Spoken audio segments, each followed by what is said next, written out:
Fala comigo, estudante. Lucas 22 e o nosso desafio continua. Nós tivemos aqui os mesmos relatos, vários detalhes que nós já tivemos contato, observando os outros evangelhos, mas aqui nós temos a lembrança de que a dinâmica no reino dos céus, no reino de Deus, ela é invertida. Quando novamente surge aquele embate sobre quem era o maior, Jesus diz: o negócio aqui não funciona do mesmo jeito que funciona no mundo.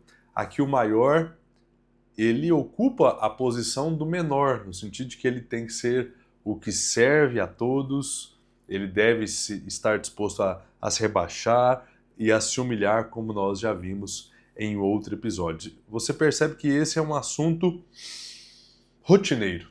O nosso coração tendencioso ao mal, ao egoísmo, à soberba, quase sempre está sendo assediado por esse tipo de intenção, de desejo, questionamento.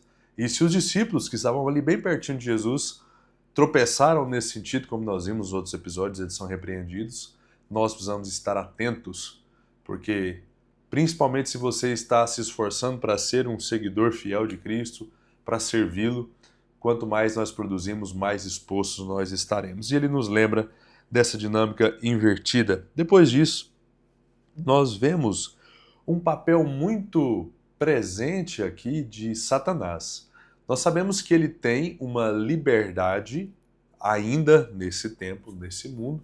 Ele tem uma certa autonomia para fazer algumas coisas, como acontece no episódio de Jó. Você conhece muito bem e sabe como ele teve a autorização de Deus para poder tocar na vida de Jó, e ele envia enfermidades, envia assaltos, catástrofes, a perda dos filhos, tudo isso orquestrado por Satanás, mas debaixo da supervisão de Deus. É algo complexo, algo difícil de digerir, mas é a visão que a Bíblia apresenta. E aqui, novamente, ele entra em cena e exerce um papel importante na história. Nós sabemos que Deus cria o plano de salvação, ele predetermina muitas coisas, avisa ao mundo essas coisas através de profecias, mas aqui nós vemos Satanás sendo utilizado como uma espécie de servo de Deus ao entrar em Judas, porque era assim que deveria acontecer. Ele entra em Judas,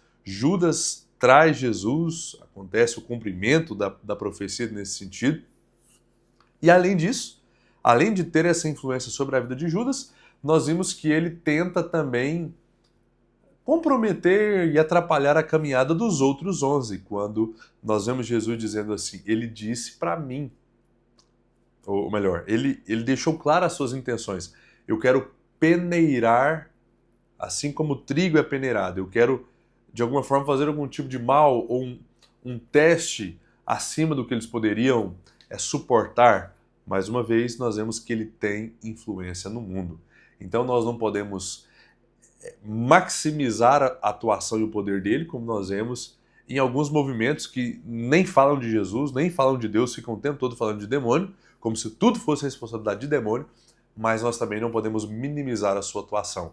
É real, ele existe, ele tem poder, ele desfruta de uma certa liberdade, ele é o Deus desse século, ele é o grande regente dessa sociedade caótica, e isso deve nos fazer nos preparar e vivermos ainda mais na dependência de Deus, sabendo da realidade em que nós estamos inseridos. Depois disso, nós vemos uma inversão na dinâmica das provisões. Em outra ocasião, Jesus disse que eles não deveriam se preocupar com comida, roupas, armas, mas agora Jesus estava sendo preso. E agora, o grande mestre, aquele que tinha todo o poder, que fazia maravilhas, que multiplicava comida, que os protegia, estava sob custódia. E eles ficariam desamparados, em um certo sentido. E é por isso agora Jesus diz: se preparem. Se preparem com suprimentos, inclusive até mesmo armas, para o caso de vocês terem que se defender, precisar manter e proteger a integridade física de vocês, que seja para uma mera intimidação, vocês terão condições de fazer isso. Por isso nós vemos agora essa mudança. Não é que Jesus mudou as suas convicções, é porque ele não estaria mais com os seus discípulos. E por último, um detalhe que aqui nós vemos, a menção é um dos últimos milagres que Jesus faz. Quando ele é preso, Pedro corta a orelha daquele servo, mas aqui nós temos a informação que Jesus regenera, ele cola de volta, e nós podemos ver aqui o episódio da orelha perdida sendo encontrada e ligada ao corpo daquele soldado, daquele servo, como nós vimos no nosso último encontro aqui. Que Deus nos ajude na continuidade do nosso desafio. Nós estamos cada vez mais perto do ápice do Evangelho, que é a morte e ressurreição de Jesus.